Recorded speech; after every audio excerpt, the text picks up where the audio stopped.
Everyone, কেমন আছো তোমরা? আশা করছি ভালো আছো। তো আমিও ভালো আছি। তো আজকে হলো গিয়ে টুয়েসডে।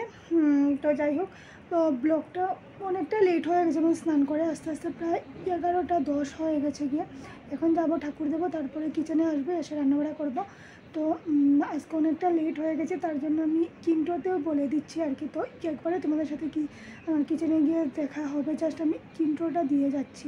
তো তোমরা আজকে ব্লগটা স্কিপ না করে দেখতে থাকবে। আর ইন্ট্রোতেই বলে দিচ্ছি, যদি ভালো লেগে থাকে তা ব্লগটা, তাহলে লাইক কমেন্ট শেয়ার করে দিও, সাবস্ক্রাইব করতে একদম ভুলো না। নতুন ভিউয়ার যারা আছে তারা একটা সাবস্ক্রাইব করে দিও। তো তোমরা ব্লগটা কন্টিনিউ দেখতে থাকো। অনেক গরম লাগছে, অনেক গরম। তোমাদের কে কোথা থেকে দেখছো আর কোন জায়গায় কতটুকু গরম অল্প বলবে। তো আমাদের ওইখানে তো অনেকটা গরম। তো পুজো দেওয়ার পরে আমি এসে গেছিলো ওই কিচেনে এসে ওইখানে আগে আমি ফিশটা বানিয়ে নিয়েছিলাম। ওখানে বানাচ্ছে হলো গিয়ে চিকেনটা। তো আজকে তো কারেন্ট ছিলই না, তোমাদেরকে পরের বলবো আর কি। তো আমি এখনই বলে দিচ্ছি, ভয়েস ওভারটা দিচ্ছি, তার কারণে বলে দিচ্ছি আজকে কারেন্টটা আমাদের ওইখানে ছিলই না। যাই হোক, মেনুতে ছিল আজকে চিকেন আর ফিশ। তারপরে থেকে ডালগুলো আমি ভিজিয়ে রেখেছিলাম বানাবো বলে। আজকে লাঞ্চ মেনুতে ডালের বড়া তরকারি হচ্ছিলো, কিন্তু এটা বানানো হয়নি কারেন্টের জন্য। তারপরে দিকে গিয়ে তো এটা রেখে দিলাম বেটে। তারপরে একবারে বিকালে এসে গেলাম তোমাদের সাথে, ঘরগুলো গুছাচ্ছি আগে। তারপরে ঝাড়ু দিয়ে দিলাম, ঝাড়ু দিয়ে তারপরে কাপড়গুলো গুছালাম আর কি। যেগুলো নাকি কাপড় ধুয়ে দিয়েছিলাম, যেগুলো শুকনো কাপড়গুলো আমি ভাঁজ করে রেখে দিচ্ছি গুছিয়ে। ভিডিওটা আগে চলে যাচ্ছে, আমার কথাগুলো পিছনে হয়ে যাচ্ছে। তো স্পিডটা বেশি দিয়ে দিয়েছিলাম, সেজন্যই হবে। আচ্ছা যাই হোক, কিছু না, তোমরা তো মানিয়ে নেবেই আর বুঝতেই পারবে।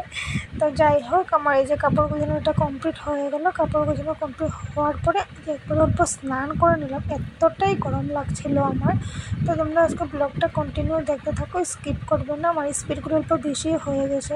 এমন স্পিড থাকলে কি আর বলবো, আধা ঘন্টার মধ্যে সব কাজ আমাদের শেষ হয়ে যাবে, তাই না? আমার মাথাও তো ভিজে আবার স্নান করলাম, এতটা গরম লাগছে কি বলবো। আর আমাদের ওইখানে কারেন্টও নেই, ইনভার্টার দিয়ে চলছে আর কি। কত সময় যাবে ইনভার্টার নিজেও বুঝতে পারছি না। তো যাই হোক, অল্প টাইমের জন্য এসেছিলো। ডালটা ভিজিয়ে রেখেছিলাম, দেখেছিলাম না তোমাদেরকে আগে। তো ওইটাকে বাটলাম, মশলাটা করে রাখলাম আর কি। ওইটা দুপুরের মেনু ছিল, ওইটা এখন হবে হলো গিয়ে ডিনারের মেনু। তো যাই হোক, বাটাটা সব কমপ্লিট হয়ে গেছে। এত গরম লেগেছে, আবার মাথা ধুয়ে আবার স্নানটা করলাম। তো যাই হোক, এখন সন্ধ্যাটা দেবো, চলো সন্ধ্যাটা দিয়ে আসি।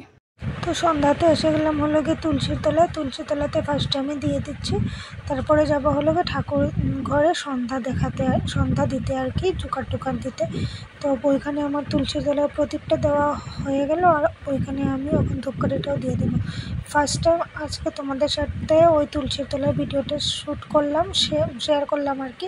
তো দেখছি ভিডিওটা হচ্ছে কি না, মোবাইলের দিকে তাকিয়েছিলাম আমি অল্পটাই। তো যাই হোক, ওইখানেও আমি স্পিডটা অল্প দিয়ে দিয়েছি। মানুষের লুকে বলবে বা এত স্পিডে দেয় ঠাকুর, কিন্তু না, আমি অল্প এডিট করে স্পিডটা বাড়িয়ে দিয়েছি। তারপরে সন্ধ্যা দেখিয়ে ওইখানে আমার জন্য মার জন্য চা বানাতে এসে গেলাম। এই যে চাটা আমার কমপ্লিট হয়েই গেল। তারপরে ওইখানে দুধটাও গরম করে নিলাম। তারপরে ওইখানে ফিশের চিকেনটা বানাচ্ছি আর কি, গরম করছি, বানাচ্ছি বলছি। ওইখানে পিহু পড়তে বসে গেল। ওইখানে ওর পাপা অল্প শুয়ে আছে দোকান থেকে এসে। তারপরে ডালের বড়া দিয়েই আমাদের লাঞ্চ মেনুটা হয়ে যাবে আর কি, তরকারি আর বানাই না।